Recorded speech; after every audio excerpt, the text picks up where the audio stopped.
प्रणाम, मैं रीना बोनिक। स्वागत है आप सभी लोगों का मेरे चैनल में। आज मैं आपको कक्षा 8वीं के ज्ञान सागर पुस्तक के पाठ 7 अन्याय के खिलाफ लड़ाई पढ़ाने जा रही हूँ। यह कहानी तब की है जब हमारा देश अंग्रेजों का गुलाम था और अंग्रेज हम पर तरह तरह के अत्याचार और अन्याय करते थे। अंग्रेजों के अन्याय का शिकार कोया आदिवासी हुए। कोया आदिवासियों का एक समूह है जो दक्षिण भारत में खासकर छत्तीसगढ़, आंध्र प्रदेश, तेलंगाना में पाए जाते हैं। कोया आदिवासी साधारणतः कोई, कोयालू, कोयाधारालू आदि नाम से जाने जाते हैं। उनके साथ हो रहे अन्याय को रोकने के लिए सीताराम राजू ने बहुत कोशिश की और आदिवासियों को अंग्रेजों के खिलाफ खड़ा किया। सीताराम राजू का पूरा नाम अल्लूरी सीताराम राजू था। भारत के स्वतंत्रता संग्राम के एक क्रांतिकारी थे। इन्होंने स्कूली शिक्षा के साथ साथ निजी रुचि के तौर पर वैदिक और ज्योतिष का भी अध्ययन किया था। उनके प्रयासों से आदिवासियों में हिम्मत आई और उन्होंने अन्याय के खिलाफ लड़ाई छेड़ दी। तो चलिए जानते हैं कैसे। पाठ शुरू करते हैं। बात 1922 की है। उन दिनों अंग्रेजों का शासन था। यह कहानी 1922 साल की है, जिस समय हमारे देश में अंग्रेजों का शासन, अंग्रेजों का राज था। भारत देश अंग्रेजों का गुलाम था। हम अंग्रेजों के गुलाम थे। अपने लोगों को तरह तरह के अत्याचार सहने पड़ते थे। हम अंग्रेजों के गुलाम थे, इसलिए हमें तरह तरह के अत्याचार सहने पड़ते थे। अंग्रेज शासन ने अपने स्वार्थ पूरे करने के लिए भारत के लोगों को बहुत डरा धमका कर रखा था।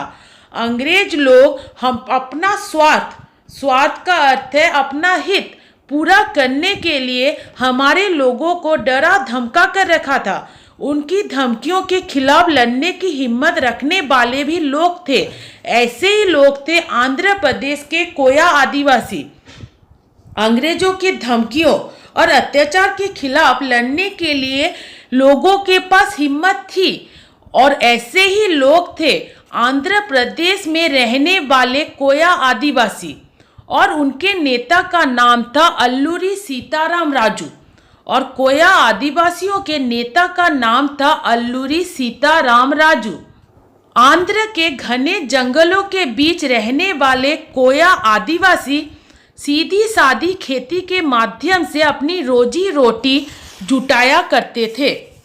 आंध्र प्रदेश में रहने वाले सीधे साधे कोया आदिवासी खेतीबाड़ी करके अपनी रोजी रोटी कमाते थे। पर जब से अंग्रेज ने उनके बीच आकर अपना हक जमाया, उनका जीवन मुश्किल हो गया। लेकिन जब से अंग्रेजों ने आकर उनके बीच में रहकर उन पर हक जमाने की कोशिश की, तब से उनका जीवन बहुत ही कठिन होने लगा। अंग्रेजों की योजना थी कि घने जंगलों और पहाड़ों को चीरती हुई एक सड़क बिछाई जाए। योजना का अर्थ है कार्य करने की रूपरेखा या प्लान। उनका प्लान था कि जंगलों और पहाड़ों के बीच से एक सड़क निकाली जाए, एक सड़क बनाई जाए। पर सड़क के निर्माण कार्य के लिए मजदूर कहाँ से आएंगे? यह सवाल जब तहसीलदार महोदय के सामने आया तो उनकी निगाह कोया आदिवासियों पर पड़ी। लेकिन सड़क बनाने के लिए मजदूरों की आवश्यकता होगी। इसके लिए तहसीलदार यानी कर अधिकारी महोदय की नज़र कोया आदिवासियों पर पड़ी। तहसीलदार का नाम था बेस्टियन को शासन द्वारा सड़क बनवाने का काम सौंपा गया था। बेस्टियन को यह काम सौंपा गया था कि आप किसी तरह भी शासन करके, शासन मतलब हुक्म देके, हुकूमत चलाकर इन आदिवासियों से मजदूरों का काम करवाओ और सड़क बनाने का काम खत्म करो। बेस्टियन स्वभाव से बहुत अक्खर और क्रूर था। बेस्टियन का स्वभाव जो था बहुत अक्खर और क्रूर। अक्खर का अर्थ है अभद्र और क्रूर का अर्थ है निर्दयी। वह आदिवासियों के गांव में गया और बड़े घमंड के साथ खूब चिल्ला कर बोला, 2 दिन में जंगल में सड़क बनाने का काम शुरू होगा।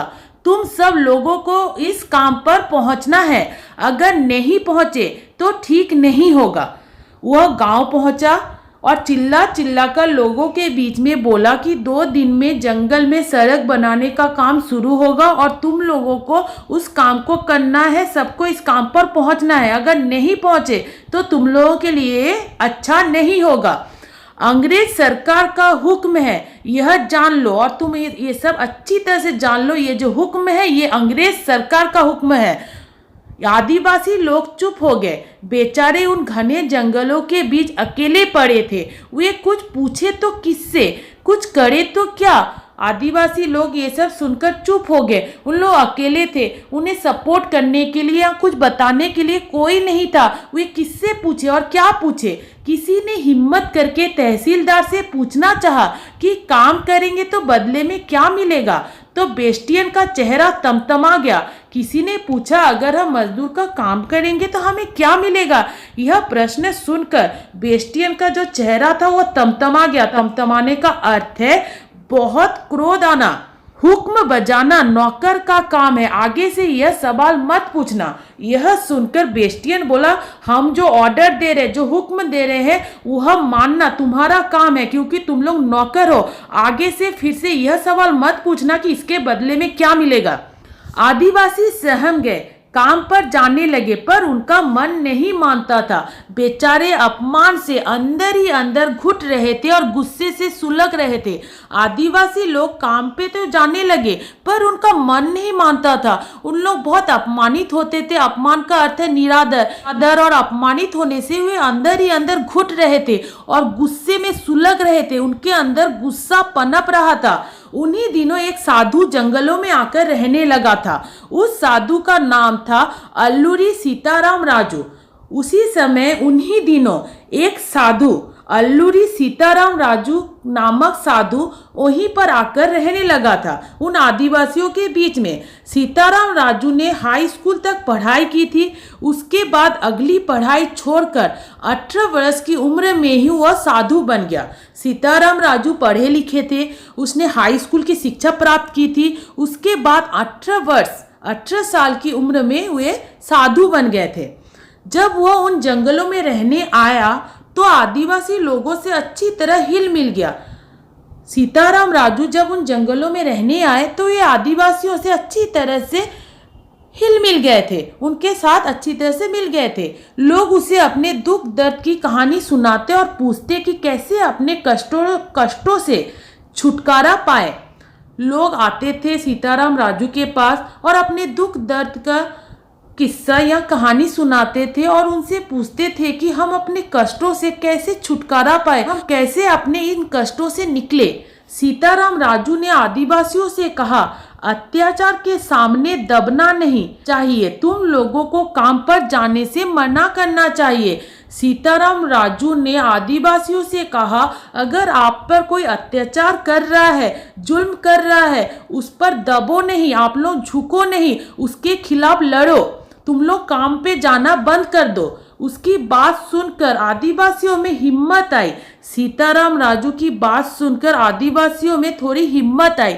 सीताराम राजू ने उन्हें यह भी बताया कि देश में और लोग भी अंग्रेजों के अत्याचार के खिलाफ लड़ रहे हैं। सीताराम राजू ने आदिवासियों से कहा कि हमारे देश में और भी लोग जगह जगह में अंग्रेजों के खिलाफ लड़ रहे हैं। उनमें एक मशहूर नेता है जिनका नाम गांधी जी है।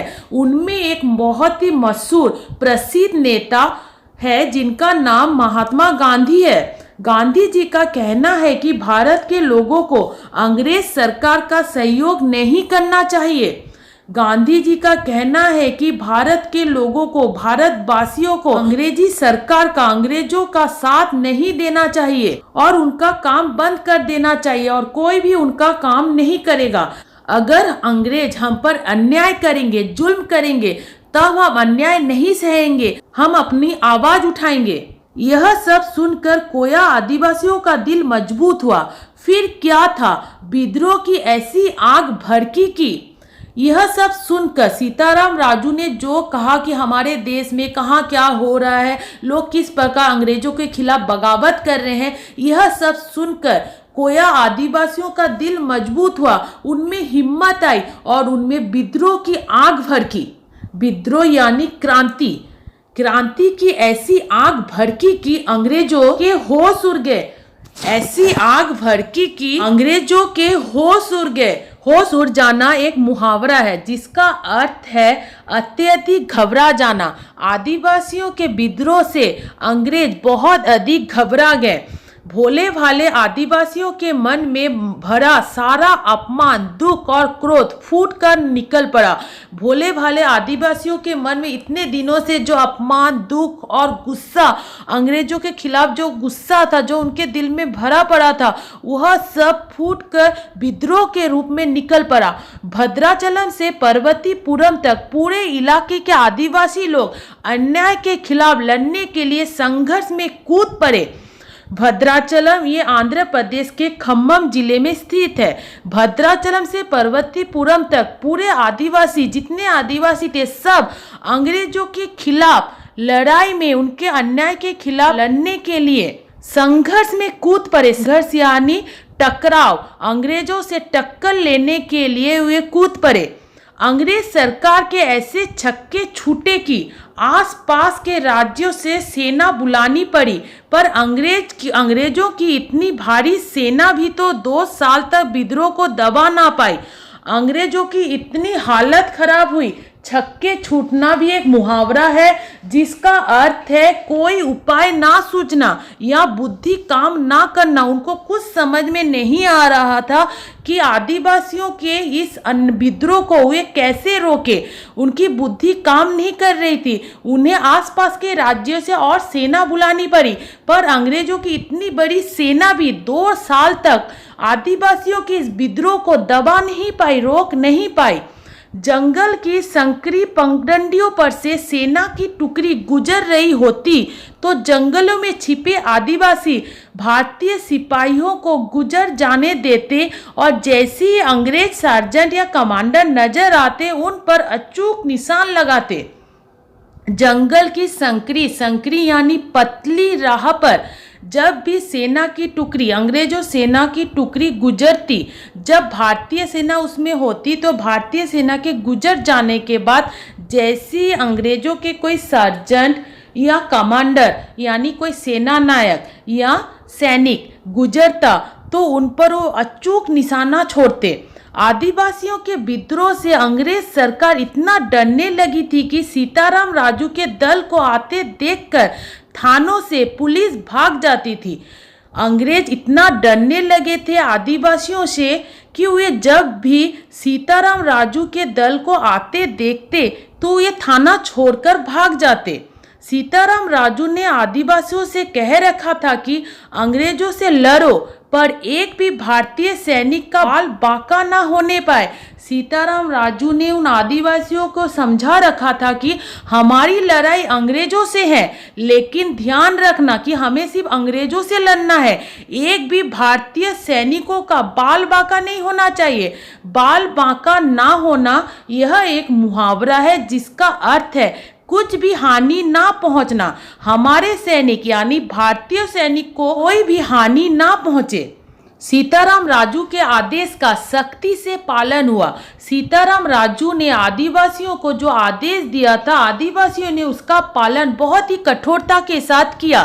वह जब पहाड़ों से कूच करता था तो ऐसा लगता था मानो उसे किसी का भय ना हो।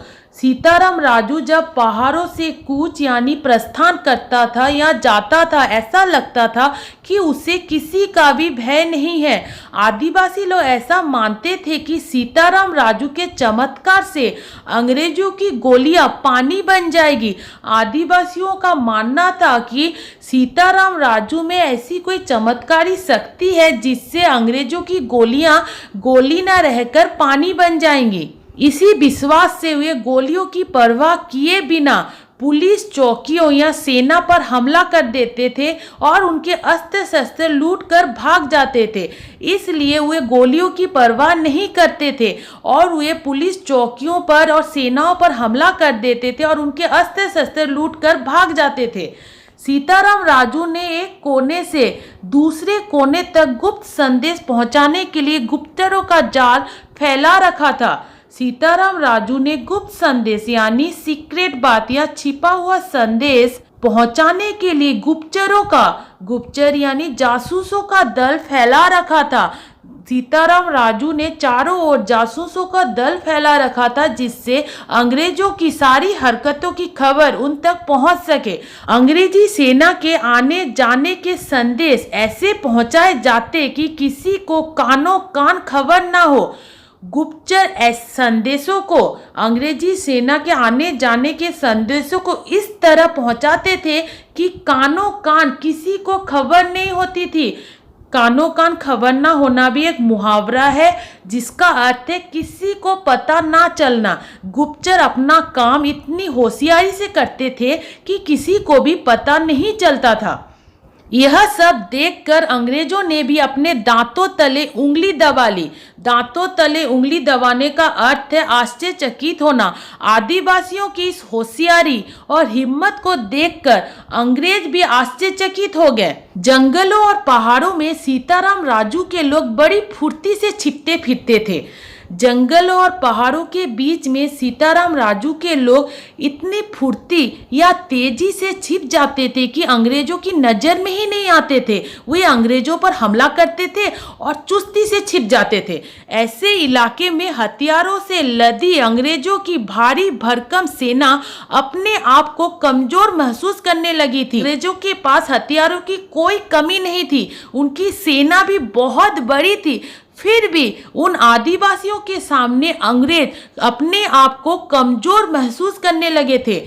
सीताराम राजू के लोगों को गांव-गांव का सहारा था। सीताराम राजू के लोगों का साथ हर एक गांव दे रहा था। गांव के लोग विद्रोहियों को शरण देते और लाख कोशिश करने पर भी अंग्रेज उनकी खबर नहीं लगा पाते। गांव के लोग जो थे, गांव वाले जो थे, वो विद्रोहियों यानी क्रांतिकारियों को अपने घर में शरण देते, पनाह देते और अंग्रेज लाख कोशिश करने के बाद भी उनका पता नहीं लगा पाते। फिर अंग्रेजों को एक तरकीब सूझी। फिर अंग्रेजों को जब लगा कि वे लड़ाई करके उनसे जीत नहीं पाएंगे, तब उन्होंने एक उपाय सोचा। उन्होंने सोचा कि आदिवासियों को लड़ाई में तो हरा नहीं पाएंगे, अब इन्हें भूखे रखकर मारना पड़ेगा। अंग्रेजों ने सोचा कि लड़ाई में इन्हें हराना तो मुश्किल है, अब इन्हें भूखे रखकर मारना पड़ेगा। जंगल के अंदर गांव में राशन लाने वाले सारे रास्ते बंद कर दिए गए। अंग्रेजों ने क्या किया कि जंगल के अंदर जिस रास्ते से राशन आता था, उन रास्तों को उन्होंने बंद कर दिया। किसी को भी सामान एक जगह से दूसरी जगह पहुंचाना मुश्किल हो गया। रास्ते बंद होने के कारण सामान एक जगह से दूसरी जगह ले जाना मुश्किल हो गया। लोगों की बंदूकों के कारतूस खत्म हो गए। लोगों की बंदूकों की जो कारतूस थे या गोली थी, वह भी खत्म हो गई थी। इसके कारण अंग्रेजों के सिपाही गांव में घुसकर लोगों को मारने पीटने लगे।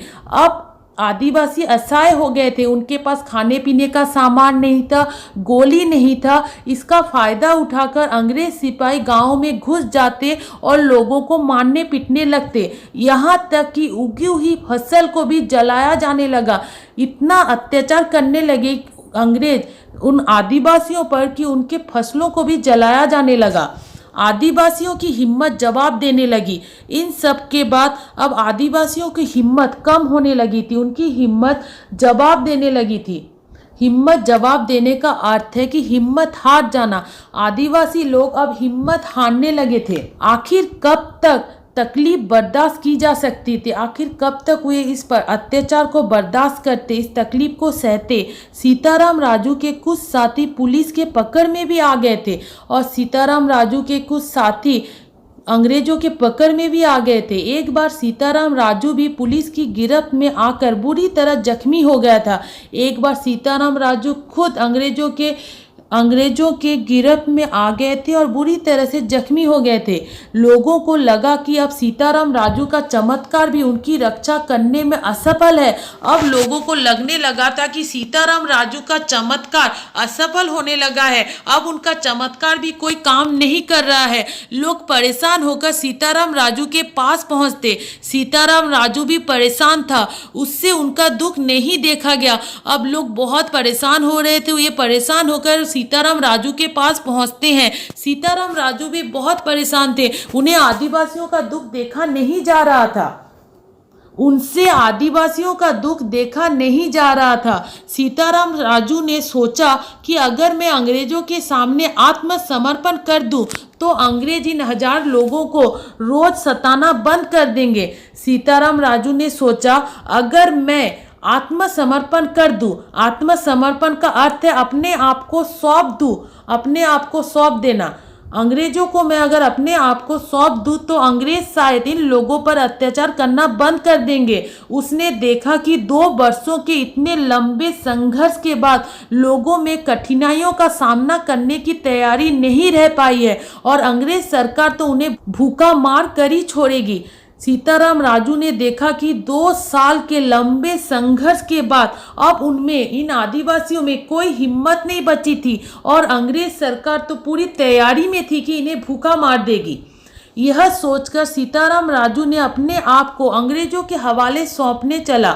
यह सोचकर सीताराम राजू ने अपने आप को अंग्रेजों के हवाले कर दिया।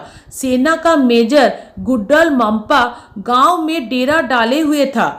सेना का जो मेजर था गुड्डल मंपा, वो पहले से ही गांव में था, डेरा डाले हुए था अपने सैनिकों के साथ। सीताराम राजू को गिरफ्तार करके उसके सामने पेश किया गया। गिरफ्तारी की खबर सुनकर आसपास के गांव के लोग करोड़ों की संख्या में वहां इकट्ठे होने लगे।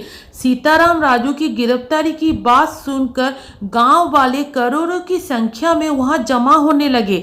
मेजर गुडल मन ही मन बहुत अधिक खुश हो रहा था। उसे कहाँ उम्मीद थी कि उसका शिकार खुद जाल में फंसने चला आएगा।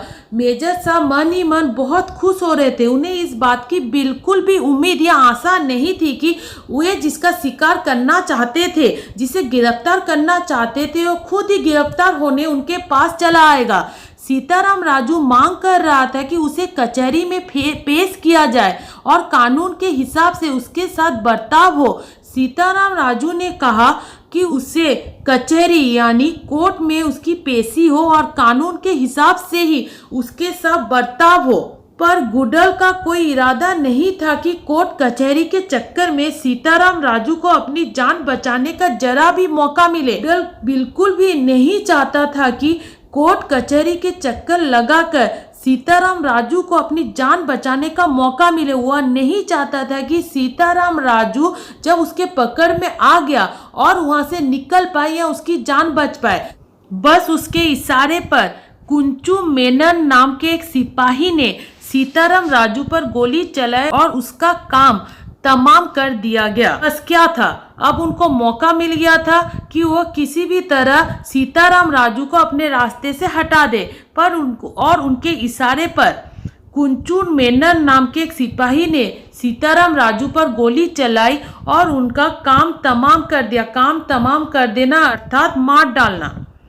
इस तरह अल्लूरी सीताराम राजू अपने लोगों की खातिर शहीद हुआ। इस तरह अल्लूरी सीताराम राजू अपने लोगों के लिए जो लड़ाई उसने छेड़ी थी, जो लड़ाई वो लड़ रहा था, उसके खातिर उसने अपने आप को शहीद कर दिया। शहीद का अर्थ है सत्य के लिए लड़ते हुए मरने वाला। इसके बाद कोया आदिवासियों का आंदोलन टूट गया। सीताराम अल्लूरी के जाने के बाद कोया आदिवासियों का आंदोलन खत्म हो गया। उनका आंदोलन वहीं रुक गया। पर अंग्रेज सरकार ने अच्छा खासा पाठ पढ़ लिया था। पर अंग्रेजों को अच्छी खासी सीख मिल गई थी। वे समझ गए थे कि आदिवासियों के साथ मनमर्जी नहीं की जा सकती। उनको समझ में आ गया था अब कि आदिवासियों के साथ वे अपनी मनमर्जी नहीं कर सकते हैं। उनके साथ अत्याचार करके वे अपना काम नहीं निकाल सकते हैं। तब से आदिवासियों के हितों की रक्षा के लिए विशेष कोशिश करने का फैसला हुआ और तभी से आदिवासियों की भलाई के लिए विशेष कोशिश करने का फैसला हुआ। अपने देश के इतिहास में कोया आदिवासियों ने अन्याय के खिलाफ लड़ने की मिसाल स्थापित की। हमारे देश के इतिहास में कोया आदिवासियों ने जिस तरह से अंग्रेजों के खिलाफ लड़ाई छेड़ी थी, अन्याय के खिलाफ जिस तरह से लड़ाई लड़ी थी, उसकी मिसाल उन्होंने स्थापित की थी। मिसाल स्थापित करना यानी आदर्श या उदाहरण देना। उन्होंने उदाहरण दिया था कि अन्याय के खिलाफ वे लड़ सकते हैं। उन्होंने अंग्रेजों के खिलाफ लड़ा और एक मिसाल कायम की। तो आपने देखा किस प्रकार सीधे साधे कोया आदिवासियों ने सीताराम राजू के नेतृत्व में अंग्रेजों के खिलाफ लड़ाई छेड़ दी और इसका परिणाम यह हुआ कि जो अंग्रेज पहले उन पर अत्याचार करते थे वे उनसे डरने लगे।